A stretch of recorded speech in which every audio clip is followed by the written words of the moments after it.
Here's an old time reel that I learned. I first heard it up in Sheenborough when I was jamming with the fiddlers up there with Linda Romaine and Freddie Hungate and Janet Reddy and Denise, of course, and many others.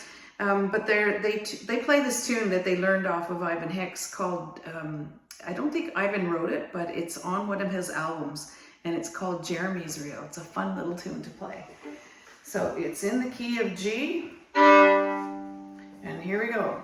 So 1, 2, 1.